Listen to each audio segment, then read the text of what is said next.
নমস্কার, আমার ভুরিভোজ চ্যানেলে সকলকে স্বাগত জানাই। ওয়েলকাম টু মাই চ্যানেল ভুরিভোজ। আমি আজকে বানাবো কাঁচা লঙ্কা দিয়ে ডিমের কারি, যেটা গরমকালে খাওয়ার জন্য ভীষণই ভালো।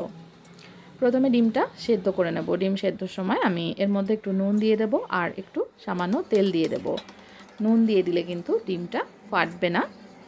আর ফ্লেমটা একটু জলটা ফুটে গেলে ফ্লেমটা মিডিয়ামে রেখে ডিমটা সেদ্ধ করে নিতে হবে। খুব হাই ফ্লেমে দিয়েও কিন্তু ডিমটা সেদ্ধ করব না।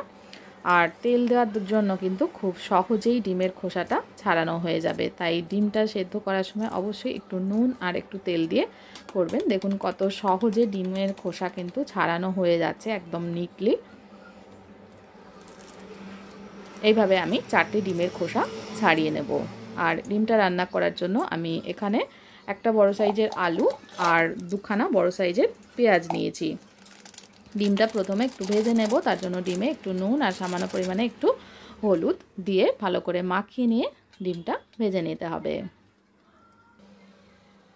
কড়াইতে তেল দেওয়া হয়ে গেছে। এবার তেলটা একটু গরম করে নিয়ে ডিমটা দিয়ে দিলাম। খুব বেশি তেল দেওয়ার দরকার নেই। ডিম ভাজার জন্য অল্প পরিমাণে তেল দিয়ে ডিমটা নেড়েচেড়ে ভেজে নেব।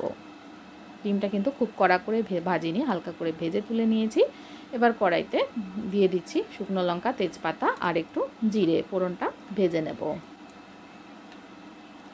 ফোড়নটা ভাজা হয়ে গেলে এবার আমি এর মধ্যে দিয়ে দেব আলু আর পেঁয়াজটা। আলু পেঁয়াজে একটু নুন আর একটু হলুদ মাখিয়ে নিয়েছিলাম। আলু পেঁয়াজটা একসাথেই দিয়ে দেব। একসাথে দেওয়া হয়ে গেলে আলু আর পেঁয়াজটা ভালো করে ভেজে নেব। আলু পেঁয়াজ যতক্ষণ ভাজা হচ্ছে ততক্ষণ একটা পেস্ট তৈরি করে নেব। কাঁচা মশলার পেস্ট, এর মধ্যে টমেটো, রসুন, আদা আর কাঁচা পাকা লঙ্কা রয়েছে। যে লঙ্কাগুলো একটু লাল হয়ে গেছে সেই লঙ্কা নিয়েছি। এখানে আমি পেস্টটা আলু আর পেঁয়াজ ভাজা হয়ে গেলে তারপরে এই কাঁচা মশলার পেস্টটা দিয়ে দিলাম। টমেটো, আদা, রসুন আর কাঁচা লঙ্কা। এখানে হাফ ইঞ্চি মতন আদা রয়েছে, 7-8 কোয়া রসুন রয়েছে আর একটা ছোটো সাইজের টমেটো নিয়েছিলাম। মশলাটা কষানোর সময় এর মধ্যে স্বাদ মতো নুন আর একটু সামান্য চিনি দিয়ে দিলাম। দিয়ে মশলাটা ভালো করে কষিয়ে নেব। যতক্ষণ না মশলা থেকে তেল ছাড়ছে ততক্ষণ মশলাটাকে কষিয়ে নিতে হবে। মশলা কষানোর সময় একটু জলটা টেনে গেলে তারপরে এর মধ্যে আমি ছোটো চামচের হাফ চামচ জিরে গুঁড়ো আর একটু হলুদ গুঁড়ো দিয়ে দিলাম। দিয়ে ভালো করে মিশিয়ে কষিয়ে নেব। খুব অল্প পরিমাণ মশলায় ঝোলটা রান্না করা হয়েছে, কিন্তু খেতে ভীষণই ভালো হবে। এটা অবশ্যই আপনারা বাড়িতে ট্রাই করবেন। গরম গরম ভাত, রুটি, পরোটা, লুচি, ফ্রায়েড রাইস এগুলোর সঙ্গে কিন্তু ভীষণ ভালো লাগবে। ডিমটা দিয়ে দিলাম। ভেজে রাখা ডিমটা দিয়ে আরও কষিয়ে নেব মশলাটা। ডিমটাকেও মশলার সাথে কষিয়ে নিচ্ছি।